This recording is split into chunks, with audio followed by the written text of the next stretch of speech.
My name is Barrie Cole, and I am a writer. When I'm starting to work on a new play, I remind myself that all a play is some people saying some things to each other somewhere. And I think language is the most important part to me of playwriting. But for other playwrights, it can be character, it can be theme, it can be what happens, the plot. So all of those different things.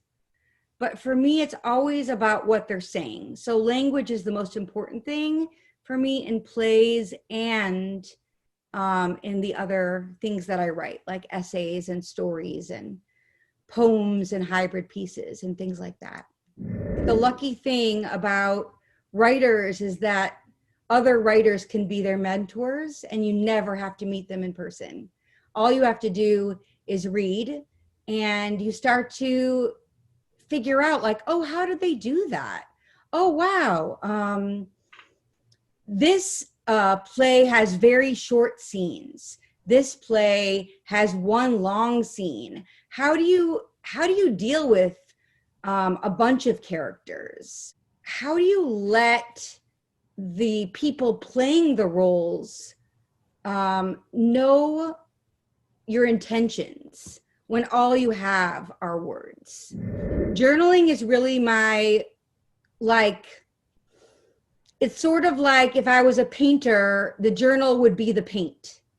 So I would need to create something, and then that kind of becomes the stuff that I draw from.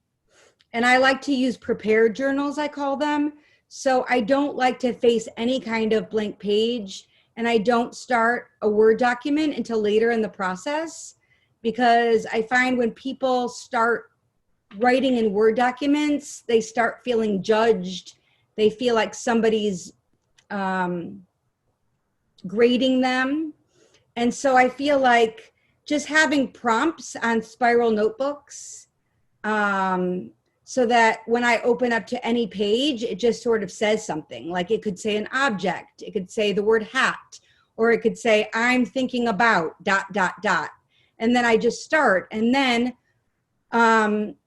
if I have a writing job or it's time to work on something, I can just go into these journals and see what's there. Our minds really are file cabinets, and you can just start with a year. You can start with a place. You can start with a time. Like so many writers that I talk to, they're like, I just am waiting for an idea. And I'm like, how about pen? How about wall? How about eyeglasses? If I feel stuck writing, I will try hundreds of approaches. I will set the timer and be like, okay, you only have to write for 2 minutes. Okay, let's change rooms. Let's write in the kitchen. Let's say for the next 10 minutes, whatever you write, you're going to call someone and you're going to send it to them and they're going to read it back to you. I just keep changing the rules to kind of get myself into it. People have a lot of fears, and I tend to think that they're from school. But they think, oh, I can't write the way that I speak because I'll sound stupid. Or I need to make myself sound professional. And the truth is, the way that we speak, it should be the way that we write. Absolutely. And the way you think, it's like the way you're putting ideas together, the way you're making sense of the world.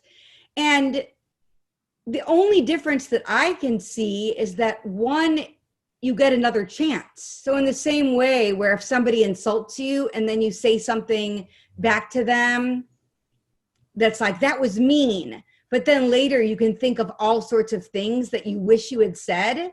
That's the beauty of writing. It's like you can say, you have multiple chances to say anything exactly the way that you want to. To make yourself sound not like you is really going to have the opposite effect. It's going to feel like you're censoring yourself before you even start. People who are resistant to writing, who hire me and then they're like, oh, forget it, I just can't do it. I say, well, I'm sure you write all the time. And they say, oh, no, I've never written anything. And then I say, well, do you text? And they're like, yeah, every day, all day. I say, well, how about we just write through text? And so then I'll just ask them questions via text. They'll answer. We'll go on like that. And then I just, cut and paste it all into a document. And I say, you have a lot of really good stuff here. And so I feel like it's the making it precious. Oh, this is real writing. That it's like the part of the person that's creating just really freezes up because they're not visualizing an audience who's thrilled to receive them. They're visualizing usually their meanest, most judgmental teacher, the one teacher that failed them, the one teacher who said, you did it wrong.